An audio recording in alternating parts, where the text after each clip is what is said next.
दोस्तों आज हम आपको इंडिया के आरटीएस एग्जाम के बारे में बताने जा रहे हैं जो सच में इतने मुश्किल होते हैं कि इसे पास करने में लोगों के पसीने छूट जाते हैं। इनमें से कुछ एग्जाम तो ऐसे भी हैं जो इंडिया के साथ पूरी दुनिया में सबसे मुश्किल एग्जामों में गिने जाते हैं। Number 9 NET exam, national eligibility test यानी नेट इंडिया के टफेस्ट में से एक है। इसे यूजीसी साल में 2 बार जून और दिसंबर में आयोजित करती है। इस एग्जाम को लेने का मेन पर्पज स्टूडेंट की टीचिंग एबिलिटी को टेस्ट करने के साथ ही देखना होता है कि उसे अपने सब्जेक्ट की कितनी नॉलेज है। इस एग्जाम को पास करने वाले पार्टिसिपेंट को देश की बड़ी बड़ी यूनिवर्सिटीज में रिसर्च फेलोशिप और असिस्टेंट लेक्चरशिप यानी असिस्टेंट प्रोफेसर बनने का मौका मिलता है। ये एग्जाम इतना टफ होता है कि कई लोग 4 से 5 बार एग्जाम देने के बाद भी इसे क्लियर नहीं कर पाते। इसमें टोटल 84 सब्जेक्ट है जिनमें स्टूडेंट एग्जाम देकर अपनी किस्मत आजमाते हैं। नंबर 8 सीए, कॉमर्स की पढ़ाई करने वाले स्टूडेंट्स चार्टर्ड अकाउंटेंट यानी कि सीए बनने के लिए एग्जाम देते हैं। इंडिया के साथ दूसरे कई देशों में सबसे मुश्किल एग्जाम्स में से एक है।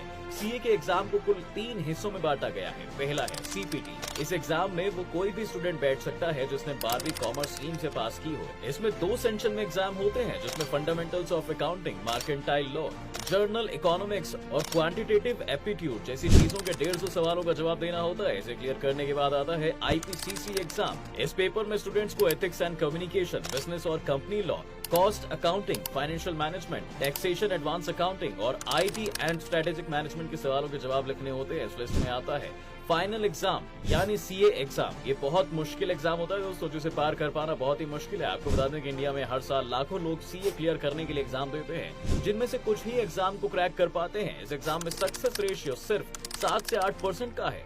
Number 7 NDA.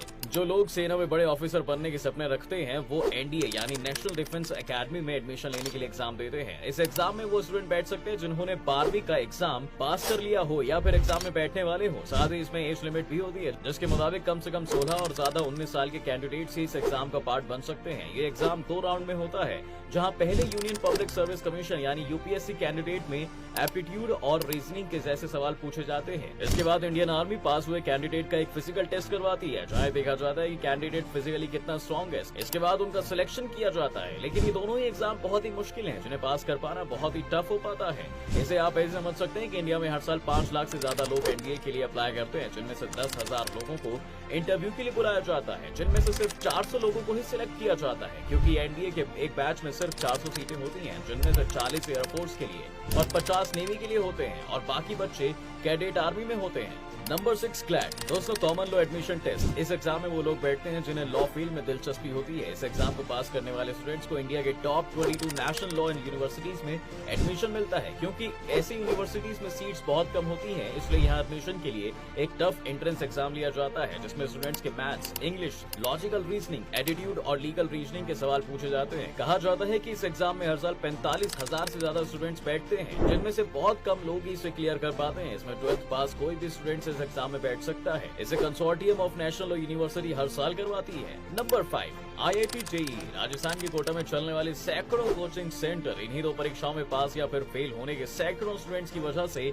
वर्ल्ड फेमस हो चुका है। दोस्तों इंडिया में हर साल करीब 16 लाख स्टूडेंट्स आईआईटी क्रैक करने के लिए एग्जाम में बैठते हैं, जिनमें से सिर्फ 17,000 स्टूडेंट्स को ही इंडिया में मौजूद 23 आईआईटी कॉलेजेस में एडमिशन मिल पाता है। आईआईटी एंट्रेंस एग्जाम को सबसे मुश्किल उसका नेगेटिव मार्केटिंग सिस्टम बनाता है, जिसमें लाखों स्टूडेंट्स फंस कर इसे क्लियर नहीं कर पाते। वहीं जेईई की बात करें तो इसमें 2 एग्जाम होते हैं, प्रीलिमिनरी और जेईई मेन। साल 2023 में प्रीलिमिनरी क्लियर करने वाले 8.6 लाख कैंडिडेट्स ने अपना नाम जेईई मेंस एग्जाम के लिए रजिस्टर करवाया था। Number 4 PCSA. दोस्तों पीसीएसए यानी provincial civil service judicial exam भारत के उन चुनिंदा एग्जाम में से एक है जिसमें बैठने वालों को एक विशेष योग्यता की जरूरत होती है। ये एग्जाम स्टेट के सिविल कोर्ट में जजेस को अपॉइंट करने के लिए किया जाता है। इस एग्जाम को कराने का जिम्मा स्टेट के पब्लिक सर्विस कमीशन का होता है। इस एग्जाम में पास होने के बाद पार्टिसिपेंट स्टेट के सिविल कोर्ट में जज बनते हैं। ये एग्जाम 3 अलग-अलग पार्ट में होता है, जिसमें पहला है पीसीएसजे प्री, जिसमें पार्टिसिपेंट से 300 नंबर के जनरल नॉलेज और इंग्लिश के क्वेश्चन किए जाते हैं। इसके बाद प्री में पास होने वाले पार्टिसिपेंट मेंस में बैठते हैं, जहां उन्हें कानून से जुड़े हुए सवालों के जवाब देना होता है। अगर इसे भी आप क्वालिफाई कर लेते हैं तब आपको एक इंटरव्यू राउंड में बैठना होगा, जिसे क्लियर करने पर आपको एग्जाम में पास समझा जाएगा। ये एग्जाम इतना मुश्किल है कि हजारों में से कुछ ही लोग इसे क्लियर कर पाते हैं। Number 3 gate.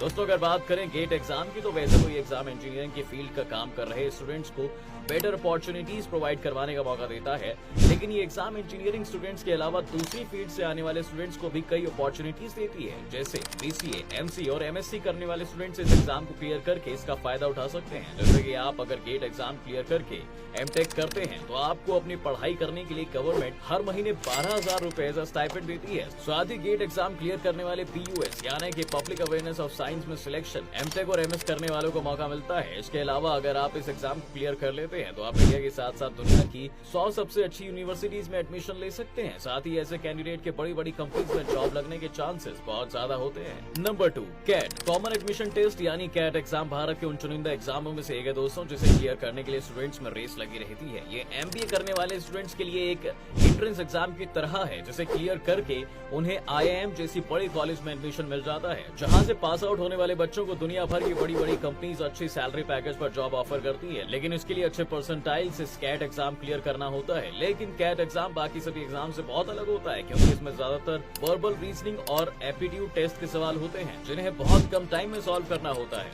Number 1, UPSC union public service commission यानी UPSC क्रैक करने के लिए भारत में हर साल लाखों स्टूडेंट्स UPSC का एग्जाम देते हैं। लेकिन ये एग्जाम इतने टफ होते हैं कि लाखों में से किसी एक को इसके क्रैक करने में कामयाबी मिलती है। इस भारत के साथ साथ दुनिया के सबसे टफ एग्जाम में से एक माना गया है। इस एग्जाम को UPSC हर साल आयोजित कराती है, जिसके पास होने वाले कैंडिडेट्स IAS, IPS और IFS बनते हैं, जो आगे चलकर सरकार में हाई पोस्ट या कोई मिनिस्ट्री संभालते हैं। इसका बेस्ट एग्जाम्पल भारत के current foreign minister S Jaishankar हैं, जो मिनिस्टर बनने से पहले एज IAS ऑफिसर बनकर सालों तक सर्विस कर चुके हैं। लेकिन एक सिविल सर्वेंट बनना एक बहुत ही मुश्किल काम है, क्योंकि इसका एग्जाम इतना मुश्किल होता है कि लोग सालों तक तैयारी करने के बाद भी इसे क्लियर नहीं कर पाते, क्योंकि एग्जाम 3 स्टेप में पूरा होता है, जिसमें पहले ऑप्शनल क्वेश्चन होते हैं, जिसके बाद एक रिटन एग्जाम होता है और फिर लास्ट में एक इंटरव्यू राउंड होता है, जिसे क्लियर करने में अच्छे फेल हो जाते हैं।